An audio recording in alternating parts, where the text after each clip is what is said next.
وزد عليه ورتل القرآن ترتيلا۔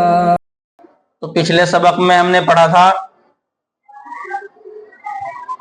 قرآن کریم میں جو غلطی کی جاتی ہے اس کو کیا کہتے ہیں، اس کا کیا حکم ہے۔ لحن جلی اور لحن خفی کی وضاحت کی گئی تھی۔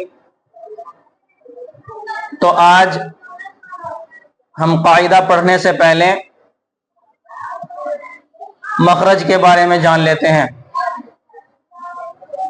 مخرج کے لغوی معنی نکلنے کی جگہ، کیا؟ نکلنے کی جگہ۔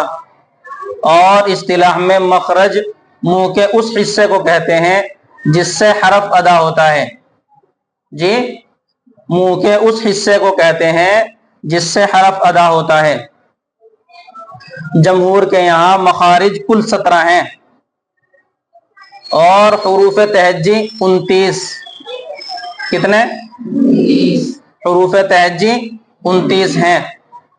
مخارج میں چونکہ دانتوں کا دخل ہے اس لیے پہلے دانتوں کے نام یاد کر لیے جائیں۔ جی، پہلے دانتوں کے نام یاد کر لیے جائیں۔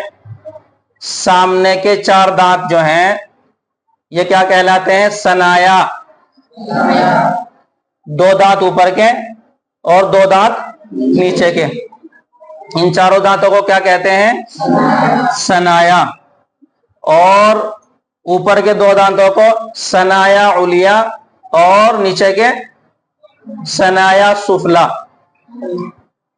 جی، سامنے کے 4 دانت ثنایا کہلاتے ہیں، اوپر کے 2 ثنایا علیا اور نیچے کے 2 ثنایا سفلا۔ یہ 4 دانت مشہور ہیں۔ ثنایا سے ملے ہوئے دائیں بائیں اوپر نیچے 4 دانت اور ہیں، ان کو رباعیات کہتے ہیں۔ 4 دانت 2 دانت کے برابر میں، 1 دانت یہ، 1 یہ، 1 نیچے کا یہ، 1 یہ، ان چاروں دانتوں کو کیا کہتے ہیں؟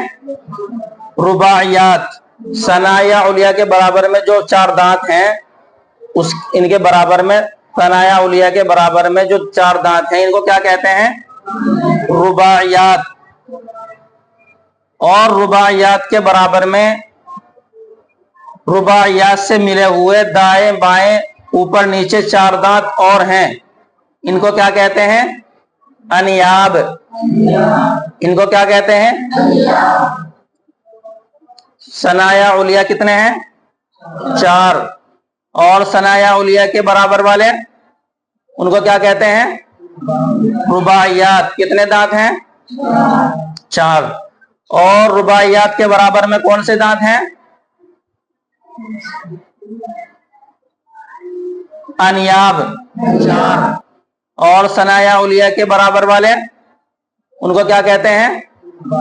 رباعیات۔ کتنے دانت ہیں؟ 4۔ اور رباعیات کے برابر میں کون سے دانت ہیں؟ انیاب۔ ان کو یاد کر لیں اچھی طرح۔ انیاب کے برابر میں انیاب سے ملے ہوئے دائیں بائیں اوپر نیچے 4 دانت اور ہیں، ان کو کیا کہتے ہیں؟ زواحق۔ اسی طریقے سے زواحق سے ملے ہوئے دائیں بائیں اوپر نیچے 3 دانت، کل 12 دانت اور ہیں، ان کو طواحن کہتے ہیں۔ جی، زواحق کے برابر میں جو 3 دانت ادھر، 3 ادھر، 3 نیچے کی طرف ادھر، 3 نیچے کی طرف ادھر، تو ان کو کیا کہیں گے؟ طواحن۔ ہاں، یہ کتنے ہیں؟ 12۔ 3 کل 12 دانت ہیں اور ان کو کیا کہتے ہیں؟ طواحن۔ طواحن سے ملے ہوئے دائیں بائیں اوپر نیچے 4 دانت اور ہیں، ان کو نواجز کہتے ہیں۔ زواحق، طواحن اور نواجز، ان سب کو کیا کہتے ہیں؟ داڑیں۔ تو اس لیے آج کے سبق میں ہم نے دانتوں کے نام یاد کیے۔ جب دانتوں کے نام یاد ہو گئے جب ہی مخارج کا پتہ چلے گا کہ کون سا مخرج کہاں سے ادا ہوگا جب ہمیں جو ہے اس بات کا علم ہوگا.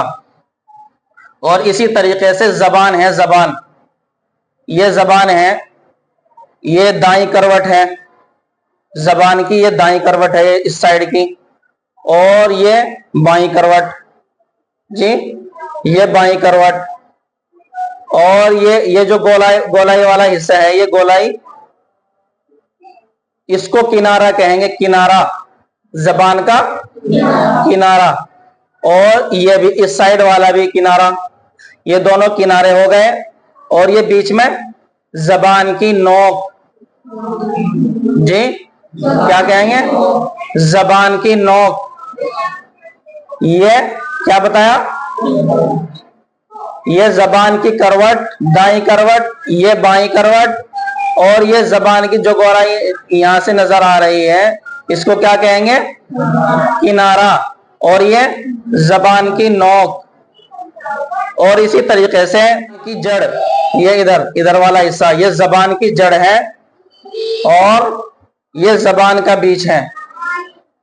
سمجھ میں آئی بات, زبان کی جڑ, یہ اس آخر والا حصہ, اور یہ زبان کا بیچ. سمجھ میں آگی بات. اور اسی طریقے سے حلق کے بھی جو ہے 3 مخارج ادا ہوتے ہیں. اس کو اچھی طرح یاد کریں. سینے کے قریب والے کو کیا کہیں گے, اقصی حلق, بیچ والے کو وسط حلق, اور جو منہ کے قریب ہے اس کو کیا کہیں گے, ادنا حلق. ان چیزوں کو اچھی طرح یاد کر لینا.